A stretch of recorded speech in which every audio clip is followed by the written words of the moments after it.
Good morning, class. First, open your GK book and open page number 25, chapter 17. तो बच्चे page number 25 में हमने पढ़ा था माई कंट्री के बारे में, यानी कि अपने देश के बारे में. India is my country, my Motherland. Motherland होता है मेरी जन्मभूमि, मातृभूमि, ठीक है, जहाँ से हम क्या करते हैं, बिलोंग करते हैं. और इंडिया हमारे देश का नाम क्या है, भारत है. तो इसमें हमने क्या पढ़े थे, अलग अलग सिंबल्स पढ़े थे. हमारे जो नेशनल सिंबल्स है उनके बारे में हमने पढ़े थे.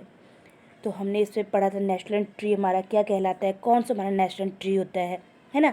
देखो ट्री तो बहुत सारे होते हैं, लेकिन उनमें से हमारा एक क्या है, नेशनल ट्री है, राष्ट्रीय वृक्ष है. नेशनल बर्ड पढ़ा था हमने, यानी कि राष्ट्रीय पक्षी कौन सा है. नेशनल एनिमल पढ़ा था हमने, यानी कि राष्ट्रीय जानवर क्या है. और हमने पढ़ा था इसमें नेशनल फ्लावर, यानी कि हमारे राष्ट्र का फूल क्या है, राष्ट्रीय फूल क्या है. नेशनल एम्बल पढ़ा था हमने, राष्ट्रीय प्रतीक हमारा क्या है.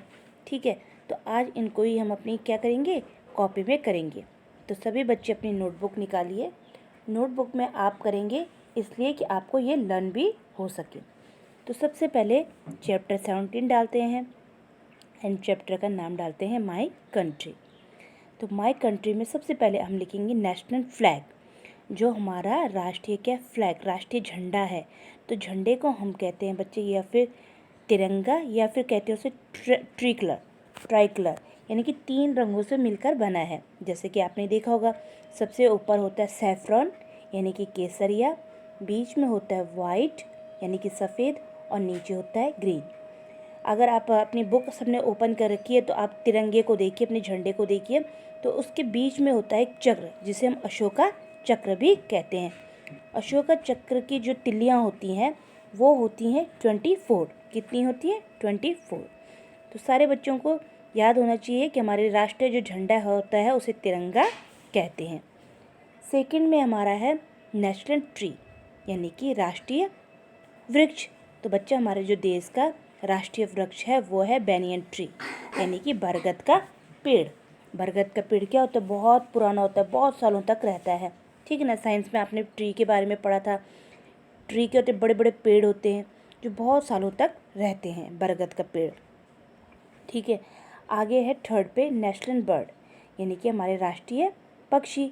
तो पक्षी तो हमारे बहुत सारे हैं, लेकिन मोर, पीकॉक जो होता है बहुत ही सुंदर सा होता है. ठीक है ना, और ये हमारा क्या है, राष्ट्रीय पक्षी है. तो आपको पता है कि जब मोर कब नाचता है, मोर किसको देख के नाचता है, मोर बादलों को देख के नाचता है. जब आसमान में बादल छाते हैं ना, तो मोर क्या होता है, अपने सारे पंख फैलाकर नाचने लग जाता है. और जब ये नाचता है तो ये बहुत ही सुंदर लगता है. अब फोर्थ में बच्चे हमारे पास नेशनल एनिमल, यानी कि राष्ट्रीय जानवर. तो जैसे कि हमको पता है कुछ हमारे वाइल्ड एनिमल्स होते हैं, कुछ हमारे पेट एनिमल्स होते हैं. तो इनमें से हमारे देश का जो राष्ट्रीय पशु है वो है टाइगर. ठीक है, यानी कि बाघ. फिर है नेशनल फ्लावर, तो हमारे देश का राष्ट्रीय फूल है लोटस, यानी कि कमल.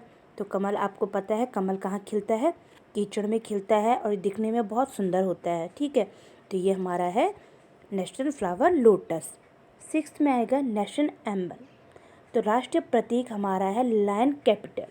क्या है, लायन कैपिटल. यह आपके बुक में 5th में है. 5th जो आपका नंबर है उसमें आप देखेंगे. ठीक है, फिर 6th में हमारा है, 7th में हमारा है नेशनल एंथम, यानी कि मैंने खुद लिख रखा है आपके लिए. नेशनल एंथम हमारा क्या है, जनगण मन. ठीक है, जो आपको ऊपर में इनफोर कॉर्नर में भी दे रखा था. We should stand straight while singing our national anthem. हमें सीधा खड़ा हो जाना चाहिए जब हमारा राष्ट्रीय गान हम गाते हैं. और राष्ट्रीय गान मैंने जैसे कि आपको पहले ही बता रखा है कि बंद कमरे में नहीं गाते हैं, इसे खुले में गाया जाता है. तो बच्चे ये आप करेंगे, सब अपनी कॉपी में करेंगे. ठीक है, कॉपी में करेंगे और साथ में इनको लर्न भी करेंगे. जिस तरीके से बताया गया है कि नेशनल फ्लैग क्या है तो आप बताएंगे, नेशनल ट्री क्या है, कौन सा होता है, नेशनल बर्ड क्या होता है. तो ये सब आपको लर्न भी करना है. ये आपके पास पेपर में मैच द फॉलोइंग के रूप में भी आ सकता है. आगे पीछे दिए होंगे और आपको उनमें मैच करना है. तो आज हम इतना ही करेंगे। ओके।